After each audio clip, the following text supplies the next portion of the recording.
Imagine कीजिए कि आप किसी जर्नी में हैं, किसी यात्रा में हैं और उस दौरान आपके ऊपर काफ़ी ज़्यादा मानसिक तनाव दे दिया जाए, जहन पर बहुत ज़्यादा बोझ दे दिया जाए, साथ ही आपको फिजिकल स्ट्रेस भी दे दिया जाए जिसमें आपको शारीरिक तकलीफ बहुत ज़्यादा हो, पेन हो, क्रैम्प्स हो, कमर में दर्द, पैरों में ऐंठन।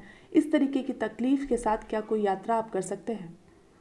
हम औरतें इस तरीके की यात्रा पर हर महीने जाती हैं।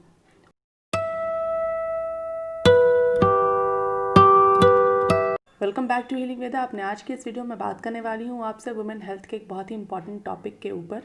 ये टॉपिक वैसे तो औरतों के स्वास्थ्य से जुड़ा हुआ है, लेकिन अगर पुरुष होकर आप ये वीडियो देख रहे हैं तो आप अपने घर की महिलाओं, अपने घर की बेटियों की काफ़ी ज़्यादा मदद कर सकते हैं। आज हम जिस टॉपिक पर बात करने वाले हैं वो है मेंस्ट्रुअल पीरियड के दौरान होने वाले क्रैम्प्स पर, या पीएमएस जो औरतों को होता है पीरियड शुरू होने के पहले या मेंस्ट्रुएशन शुरू होने के पहले, उसको आप कैसे कम कर सकते हैं उसके बारे में हम बात करेंगे। सबसे पहले तो हम ये जानेंगे कि आयुर्वेदिक दृष्टिकोण से क्या रीज़न होता है इस तरीके के दर्द का, यानी कि मेंस्ट्रुएशन के दौरान जो पेन होता है, जो तकलीफ़ होती है वो क्यों होती है।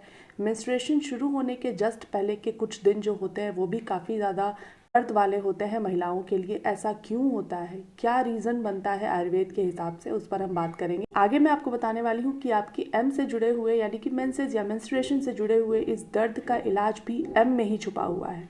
बात करेंगे ऐसी 2 रेमेडीज़ के बारे में जिसमें एम नाम की चीज़ों का हम इस्तेमाल करते हैं, और अगर आप इसको लाइफस्टाइल का हिस्सा बना लेते हैं तो आपकी ये जो तकलीफ़ है, जो यात्रा है जिससे आप हर महीने गुजरती हैं, उसमें आपको बहुत ज़्यादा रिलीफ मिलेगा।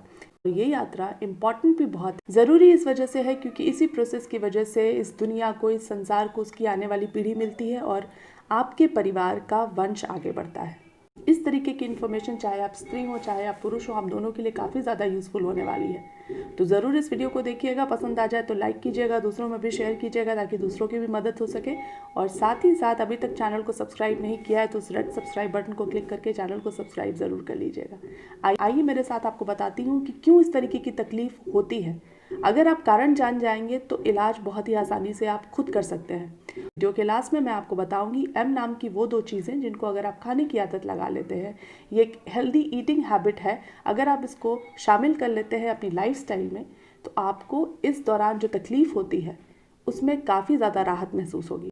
पीरियड्स के दौरान और शुरू होने से पहले कुछ तकलीफ़ होना नॉर्मल है, पर अगर ये तकलीफ़ इतनी ज़्यादा हो कि आप बिस्तर से ही ना उठ पाएँ, नॉर्मली जो काम आप कर लेते हैं वो कर ना सकें, या फिर पेन किलर्स लेने पड़ जाएं, तो ये नेचुरल नहीं है। आयुर्वेद में बताया गया है कि शरीर में वायु यानी वात के बढ़ जाने से पीरियड्स के शुरू होने के समय और पीरियड्स के दौरान तकलीफ़ होती है। वो बढ़ा हुआ वात ही होता है जिसकी वजह से आपके शरीर में ऐंठन या क्रैम्प्स पड़ते हैं। फिर चाहे वो जोड़ों के दर्द की बात क्यों ना कर लें या मेंस्ट्रुएशन के दौरान होने वाले दर्द की बात कर लें।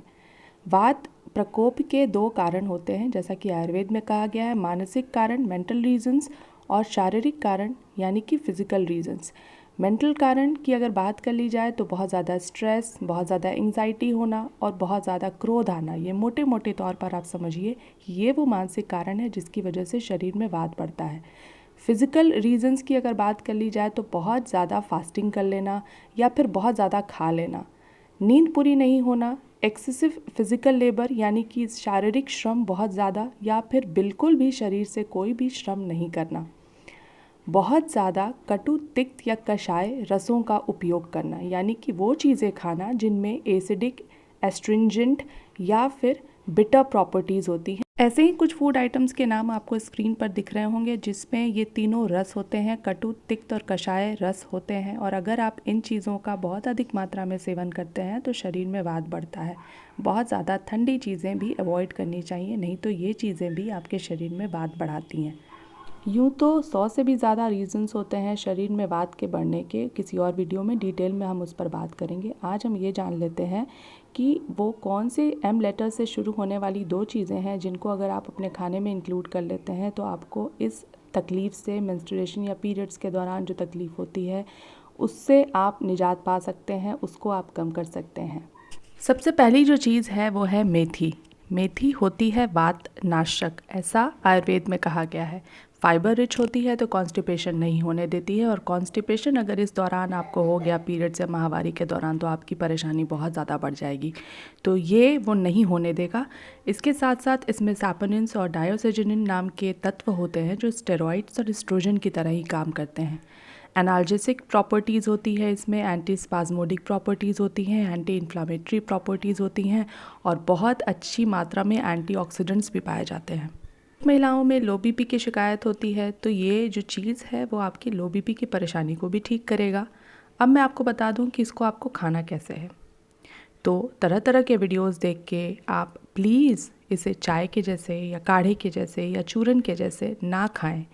आपको इसको ट्रेडिशनल तरीके से खाना है, भारतीय या पारंपरिक तरीके से खाना है, सब्ज़ी में डालकर, साग बनाकर। इसका आप चाहें तो लड्डू बना सकते हैं, पराठे खा सकते हैं, तड़का लगा सकते हैं सब्ज़ी में। यही तरीका होता है इसको खाने का, ताकि ये अच्छी तरीके से आपकी बॉडी में सिमुलेट हो जाए। अगली जो चीज़ है वो है दालों की रानी मूंग की दाल। प्रोटीन रिच होती है, शरीर में गैस को नहीं बनने देती है क्योंकि पचने में हल्की होती है, आसान होती है, सुपाच्य होती है। ऐसा ही भोजन हमें करना चाहिए जो आसानी से पच सके। ये जो दाल है उसमें फ़ाइबर भी बहुत अच्छी मात्रा में होता है, इस वजह से आपको कॉन्स्टिपेशन की शिकायत नहीं होगी। जैसा कि मैंने पहले भी आपको बताया, कॉन्स्टिपेशन इस दौरान अगर आपको होगा तो शरीर में वायु बढ़ेगा, और वायु बढ़ेगा तो तरह तरह के पेन आपको होंगे। इसमें मैंगनीशियम, कैल्शियम, फोलिक एसिड, आयरन भी अच्छी मात्रा में पाया जाता है। लो बीपी में काफ़ी ज़्यादा फ़ायदा करती है, ब्लड सर्कुलेशन को सही करती है, शरीर को डिटॉक्स करती है और ताकत देती है। खाने में अगर आपको इसको इस्तेमाल करना है तो या तो आप इसकी दाल बना लें या फिर सैलड में मूंग के स्प्राउट्स आप ऐड कर सकते हैं। सैलड और ज़्यादा न्यूट्रिशियस हो जाएगा। दोनों ही चीज़ें आज की इस वीडियो में जो भी मैंने आपको बताई हैं आपके शरीर में ब्लड के लेवल को मेंटेन करके रखेगी, आपके शरीर में हेमोग्लोबिन के लेवल को सुधारेगी, साथ ही आपको ताकत देगी। तो ये दोनों चीज़ें अपने डाइट में ज़रूर शामिल कीजिए और रिज़ल्ट्स मुझे कमेंट करके ज़रूर बताइएगा। 1 से 2 महीने अगर आप इसको इस तरीके से इस्तेमाल करते हैं जैसे मैंने बताया है, आपको ज़रूर रिज़ल्ट्स दिखेंगे, यकीन जानिए। इस उम्मीद के साथ कि वीडियो में दी हुई आज की इस जानकारी से आपकी मेंस्ट्रुएशन, मेंसेस, पीरियड्स, माहवारी की आगे की जो यात्रा है वो मंगलमय हो, शुभ हो, स्ट्रेस फ्री हो। मिलते हैं किसी और वीडियो में, तब तक के लिए stay healthy and stay fit.